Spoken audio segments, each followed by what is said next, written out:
সকালবেলায় ঘুম থেকে উঠে বসে পড়েছি বোতল নিয়ে, আর সঙ্গে চাট হিসাবে নিয়েছি বিস্কুট। কি বললাম, ফাটাফাটি বললাম আজকে কথাটা। না গো, আজকে সকালে খাবো জল আর বিস্কুট। আমার হেতেনে হয়েছে গ্যাস, হ্যাঁ চা খাইতো না, তাই আমিও চা খাইতাম না, আর আমিও যাইতেছি গ্যাসের ওষুধ খাইতে। আমি সব সময় কই না আমাগো বাড়ি গ্যাসের কোনো অভাব নাই। এই দেখো বিনস আর গাজরগুলো কালকে এনেছিল ফ্রাইড রাইস বানাবে বলে। ফ্রাইড রাইস তো আর হয়নি, বিরিয়ানি হয়েছে। এগুলো ধুয়ে রেখে দিয়েছি, মাংসের সাথে এনেছিল, তাই আজকে ভাবছি এগুলো ভেজে নেব।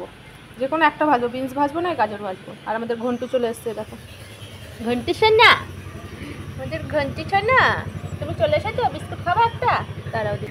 আজকে সকালবেলা প্রচণ্ড গরম, মেঘলা কেটে গেছে, রোদ উঠেছে। চলো, তোমাদের তো বলা হয়নি, শুভ সকাল বন্ধুরা। আশা করি ভোলেনাথের আশীর্বাদে তোমরা সবাই খুব ভালো আছো, সুস্থ আছো। কালকে 10টা থেকে 10:30 পর্যন্ত আমি থাম্বনেল বানানো শিখছিলাম, কারো ভিডিও দেখে শিখেছি। ওমা, এতক্ষণ চেষ্টা করে থাম্বনেলটা বানিয়েছি, ওটা সেভ করিনি। মাথায় হাত, সকাল উঠে দেখি থাম্বনেল নেই, এখন আবার থাম্বনেল বানাতে হবে। এমনি পারি না আমি ভালো থাম্বনেল বানাতে। আমি শুধু শীতকালেই সকালে ঘর মুছি, আর গরমকালে দুপুরবেলায় মানে বিকালের দিকে ঘর মুছি। দুপুরে ভাত টাত খেয়ে আধা ঘন্টা রেস্ট করে তারপরে ঘর মুছে থালা বাসন মেজে স্নান করে আসি, মানে গা ধুয়ে আসি। আজকে কি মনে হলো সকালবেলায় ঘর মুছে ফেললাম, কেন কি জানি।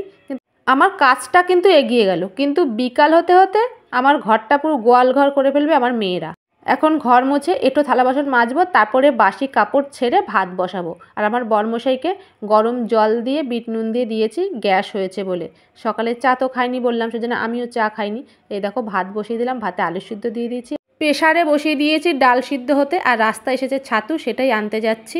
আগে খেতাম আমরা প্যাকেটের ছাতু, সেই গণেশের ছাতু বলে না, ওই গণেশের ছাতু। আমার মেয়েরা সকালে দুধ খেতে পারে না, খেলেই গ্যাস হয়। ওরা সকালে উঠেই ছাতু খেয়ে তারপরে পড়তে যায়। শীতকালে সকালে উঠে কিন্তু ছাতুটা খাওয়াতে পারি না, তখন এত ঠান্ডার মধ্যে ছাতু কি খাওয়া যায়, তখন খুব অসুবিধা হয়ে পড়ে। সকালবেলায় উঠে ওরা কি খাবে।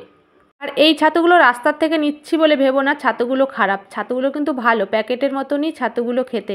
প্যাকেটের ছাতু খেলে যেমন গলা খুসখুস করে না, এই ছাতুগুলো খেলেও গলা খুসখুস করে না। কি বলো তো, ছোলাগুলো খুব ভালো, ছোলাগুলোর মধ্যে একটাও খোসা নেই, সেজন্য গলাটা খুসখুস করে না।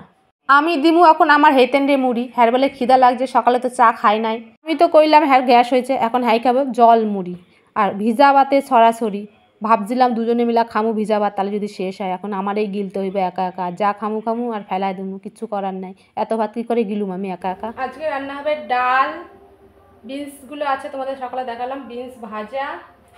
আর এই দেখো কালকে মাংস হবে বলে আলু কেটে রেখেছিলাম, তার সাথে বিরিয়ানি হয়েছে। ফ্রাইড রাইস আর মাংস হবে বলেছিল, বিরিয়ানি হয়েছে বলে আর আলু লাগেনি, একটা আলু শুধু মাংসের মধ্যে দিয়েছিল ময়ূরী খাবে বলে। ময়ূরী তো বিরিয়ানি খায় না।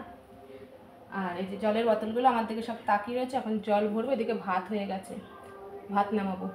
আর আজকে রান্না হবে কি বললাম না, ডাল, বিনস ভাজা, আলু সিদ্ধ দিয়েছি আর পটল আলুর ঝোল। আবার গরম করে ঠান্ডা করবো না, তোমরা কাঁচা দুধ খাবা না তো? কাঁচা দিয়েই করে, একটুখানি ফুটাতে হবে না, এমনি হালকা গরম করে ঠান্ডা করো। আর মাছগুলো কেটে নাও। আবার কি মাছ এনেছো কাটবো এখন? আরে দেখো তো, বলছি তো, শোনো তো। বাটা মাছ 60 টাকা 500, আজকে কি সস্তা মাছ। এই দুধ এনেছে, দুধ দিয়ে কি বানাবে আমি জানি না, আমি বলতেও পারবো না। আম কলা দিয়ে কী দিয়ে বানাবে সেটাই শুনেছি।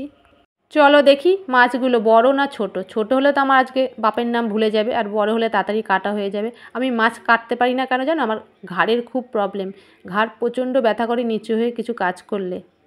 এই দেখো মাছগুলো বড়ই আছে, কাটতে অসুবিধা হবে না, দেখো তাড়াতাড়ি কাটা হয়ে যাবে। এদিকে দুধটাও হয়ে এসছে, ঢেকে দিয়ে তবে মাছগুলো কাটতে যাব, নাহলে আবার মাছ পচে যাবে। মাছগুলো টাটকা, নরম হয়নি কিন্তু এখনও। এই দেখো এই কটা মাছ রান্না করব, আর এগুলো সব ফ্রিজে রেখে দেবো। বলেছিলাম পটল আলু নিরামিষ করব, মাছ এনেছে বলে মাছের মধ্যে দিয়ে দেবো। মাছ খেতে উনি খুব ভালোবাসে, আমি কাটতে চাই না বলে মাছ আনতে পারে না। তার জন্য সাজছিস? না সাজলে গান শোনা যাবে না, না সাজা গেলে গান শুনতে দেবে না। কে বলেছে? কোথায় যাচ্ছ সেটা বলো। বলতেই বলেছে আমাদের স্কুলে একটা অনুষ্ঠান আছে, ওখানেই যাচ্ছি। কি অনুষ্ঠান আছে? আমাদের স্কুল ছুটি পড়ে যাবে বলে প্রত্যেক বছর একটা করে অনুষ্ঠান। কি অনুষ্ঠান হয়? ভুলে গেছি। রবীন্দ্র জয়ন্তী, নজরুল জয়ন্তী বলে। রবীন্দ্র জয়ন্তী, নজরুল জয়ন্তীর অনুষ্ঠান। এই দেখো কত জামা কাপড় কেচে কেচে এখানে রেখেছি। এতদিন ওখানে ছিল 2-3 দিন ধরে, আজকে ভাঁজ করবো বলে নিচে রেখেছি। ওয়াশিং মেশিনে দিয়েছিলাম 2 দিন কাচতে, কেচে কেচে শুধু এখানে শুকিয়েছে আর রেখে দিয়েছি, ভাঁজ করতে পারিনি, ঘাড়ে ব্যথা ছিল। বলবা অন্য কাজ তো করেছো, অন্য কাজ করেছি, এগুলো করতে হবে, খাওয়া, ঘর মোছা, থালা বাসন মাজা, সেজন্যই করেছি, আর এগুলো তো লাগছে না, সেজন্য আর ভাঁজ করিনি। কালকের থেকে একটু ঘাড় ব্যথা কম আছে, আজকে পুরোপুরি ঠিক হয়ে গেছে, তাই ভেবেছি আজকে সন্ধ্যাবেলায় বসে আগে জামা কাপড়গুলো ভাঁজ করবো। তাহলে চলো বন্ধুরা, ভিডিওটা এখানেই রাখছি। তোমরা সুস্থ থেকো, ভালো থেকো, আজকের মতো টাটা।